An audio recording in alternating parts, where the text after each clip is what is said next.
All right, y'all. So far, we have solved quadratics in the following ways. We have seen a picture and said, yeah, it crosses right here and right here. We have also taken a trinomial, factored it into two binomials,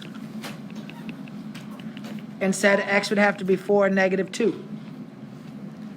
Today, we're going to look at things that only have an a value and a c value.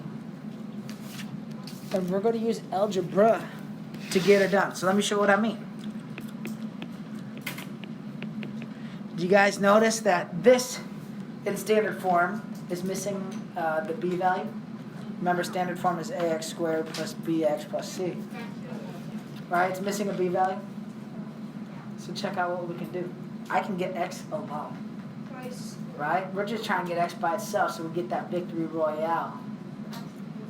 That's from a little game I like called Pub Club Penguin. Okay? So I'm going to add 16 to both sides. Okay? And I get x squared equals 16. Is everybody cool with where I'm at right there? Yeah, no, it was scratched, so I turned off. Should I try it again? So here's the deal. How do I undo squaring something? What's the inverse operation? Square root, right? So I'm going to take a square root.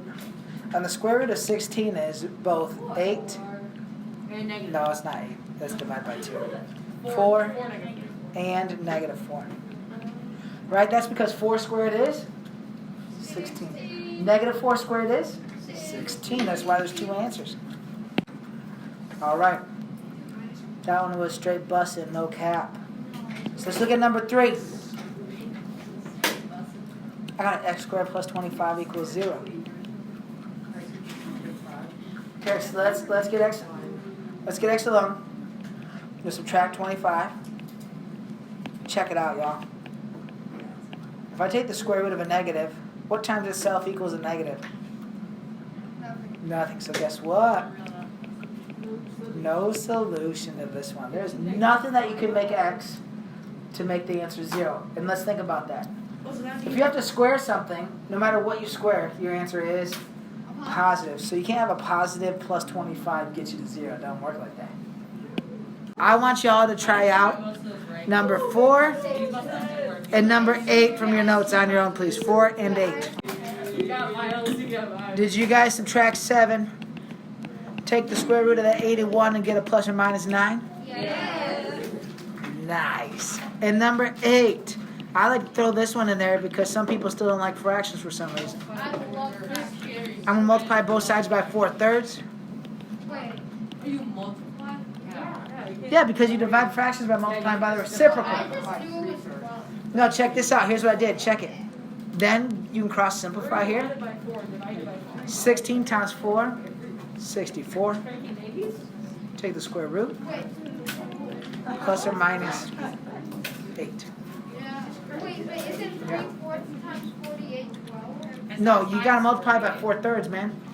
3/4 times 3/4 isn't 0. Like, it doesn't get rid of it. The way I get rid of 3/4 by multiplying by 4/3, because that makes 1. Or you can think about it as 3/4 divided by 3/4, which is times 4/3, because we multiply by the reciprocal to divide fractions. Wow. If you're multiplying both sides by 3/4, it doesn't get rid of it on the left. It just makes 9/16. The way you get rid of 3/4 is by dividing by 3/4, which is multiplying by 4/3, which gives you 1. Because math. Multiply it by both sides by 3 and then divide both sides by 4. No, you'd have to multiply both sides by 4 and divide both sides by 3, which is 4/3. 3/4 times 3, then you just get 9/4. Multiply by the reciprocal, man. Yeah. All right. Let's take a look at one more. Number 9? Take a look at number 9 together. Guys, just tell me what to do first. Just tell me what to do. You add 100. Yeah, there's not often you get to tell me what to do, but right now you do. Divide by 3? Yeah. So x squared is 36. And then it's 6. Square root it. Plus or minus 6. Just be mindful that that means that it crosses in these two places, right? 6, 0, and negative 6, We have to 0. show our work that's like square root. Oh yeah, dude, you gotta show all the work, man. All right, you guys ready for something next level? No. Too bad. Okay. I want to look at number 21 with you. I actually don't want you to write it. Don't write it down. Just watch. Watch it like Mr. Beast is going to give you $5 million for seeing how many pieces of chewed up gum under a rail station or something like that. Some crazy challenge. Yeah, exactly. So stay with me here. All right. So I think you guys are all good with this step. It's 21. Some of you aren't watching it like it's Mr. Beast, man. And I get x squared is 63. And you're probably thinking to yourself, dude, I don't know the square root of 63. And I'm going to say, bruh, that's because it's not a perfect square. You can just write that, can't you? You can for half credit. For full credit, you would need to simplify this. Okay? And here's what you don't realize. Stay with me here. It's going to be like 17 over 83. No, 63 has factors of 9 and 7 in it. And this is really important. I want this 9, and let me tell you why I want this 9. Oh. I can take the square root of the 9. This 9, she's like, hey, you're cool. You be square rooted. You get to come out here.